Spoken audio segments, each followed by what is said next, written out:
आपको ये बताते हैं कि 3 राज्यों में मिली इस प्रचंड जीत के बाद आज प्रधानमंत्री नरेंद्र मोदी दिल्ली में बीजेपी के राष्ट्रीय मुख्यालय पहुंचे, जहां उनका शानदार स्वागत हुआ।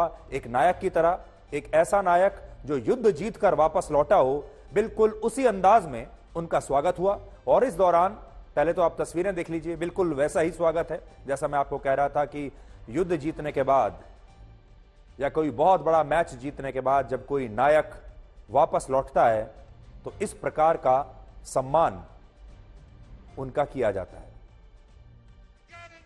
प्रधानमंत्री मोदी हैं और साथ में बीजेपी के राष्ट्रीय अध्यक्ष जेपी नड्डा हैं।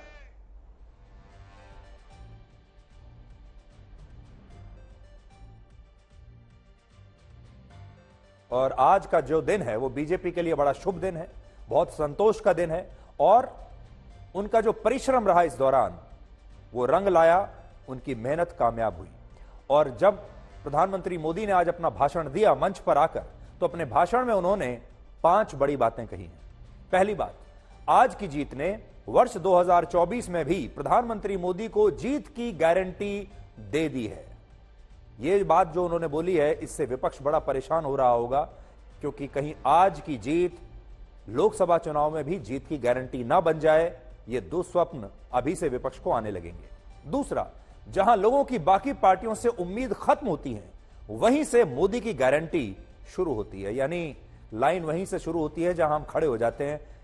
ऐसा प्रधानमंत्री मोदी बताने की कोशिश कर रहे हैं। तीसरा, अगर प्रधानमंत्री मोदी की गरीब कल्याण योजनाओं और देश के लोगों के बीच कोई पार्टी आई तो उस पार्टी को देश के लोग हटा देंगे। चौथी बात जो उन्होंने कही, देश की महिलाओं का आशीर्वाद प्रधानमंत्री मोदी के साथ है। और 5वीं बात, प्रधानमंत्री मोदी ने कांग्रेस को यह सलाह दी है कि वो ऐसी राजनीति ना करे जो देश को बांटती है और देश विरोधी है।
कुछ लोग तो कह रहे हैं कि आज की इस हैट्रिक ने 24 की हैट्रिक की गारंटी दे दी है। आज के जनादेश ने ये भी साबित किया है कि भ्रष्टाचार, तुष्टीकरण और परिवारवाद को लेकर देश के भीतर, देश के हर नागरिक के दिल में जीरो टॉलरेंस बन रही है। विजय के इस समारोह से हर बीजेपी कार्यकर्ता को सलाह दूंगा, आग्रह करूंगा, अब आज से आपको मोदी की गारंटी वाली इस गाड़ी के आगे आगे चलना है। मोदी की गारंटी वाली गाड़ी देश की सफलता की गारंटी बनेगी और ये भी मोदी की गारंटी है। और आपको एक बात और याद रखनी है, जहां जहां दूसरों से उम्मीद खत्म होती है, वहां से मोदी की गारंटी शुरू होती है। आज के ये नतीजे उन ताकतों को भी चेतावनी है जो प्रगति और जन कल्याण की राजनीति के खिलाफ खड़े रहते हैं। जब भी विकास होता है, कांग्रेस और उसके साथी विरोध करते हैं। जब हम वंदे भारत ट्रेन लॉन्च करते हैं तो कांग्रेस और उसके साथी उसकी मजाक उड़ाते हैं। जब हम आयुष्मान भारत लॉन्च करते हैं तो कांग्रेस और उसके साथी इसमें रोड़ा अटकाते हैं। जब हम गरीबों के लिए घर बनाते हैं तब कांग्रेस और उसके साथी रुकावटें डालते हैं। जब हम गरीबों तक नल से जल पहुंचाते हैं तो कांग्रेस और उसके साथी इसमें भ्रष्टाचार का रास्ता बनाने में लग जाते हैं। जब हम ग्रामीण विकास के लिए फंड भेजते हैं तो कांग्रेस और उसके साथी इसे गरीबों को तक पहुंचने में रुकावट डालने की कोशिश करते हैं। ऐसी सभी पार्टियों को आज गरीबों ने चेतावनी दी है, सुधर जाइए, सुधर जाइए, वरना जनता आपको चुन चुन करके साफ कर देगी। मैं आज विशेष रूप से देश की नारी शक्ति का अभिनंदन करूंगा।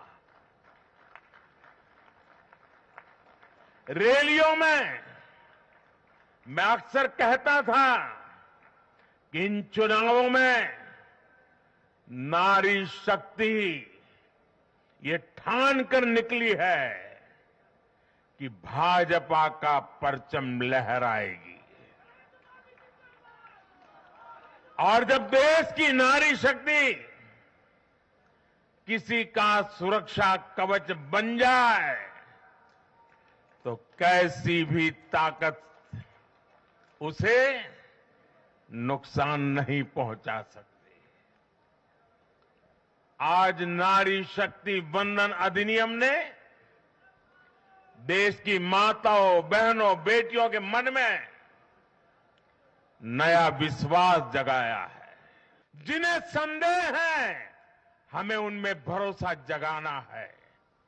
भाजपा के कार्यकर्ताओं पर जिम्मेदारी और बढ़ गई है, क्योंकि नकारात्मक शक्तियां अब तेजी से एकजुट होने का प्रयास करेगी।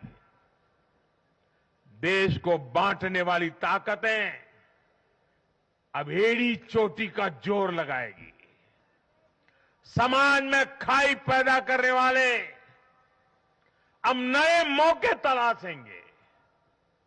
हमें उनसे मुकाबला भी करना है, उनके फेक नैरेटिव को जवाब भी देना है, लेकिन उससे बढ़कर हमें जनता के यकीन को बनाए रखना है।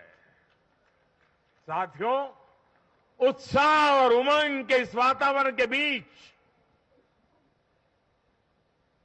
मेरी आदत छूटती नहीं है, तो मैं फिर से वो तो करता ही रहता हूं कि मैं मूलतः संगठन से निकला हूं तो स्वभाव मेरा जाता नहीं। मैं आज पूरा दिन टीवी पे क्या चल रहा था ज्यादा समय नहीं दे पाया, देख नहीं पाया, क्योंकि मैं हमारे जो भारत का पूर्वी समुद्री तट है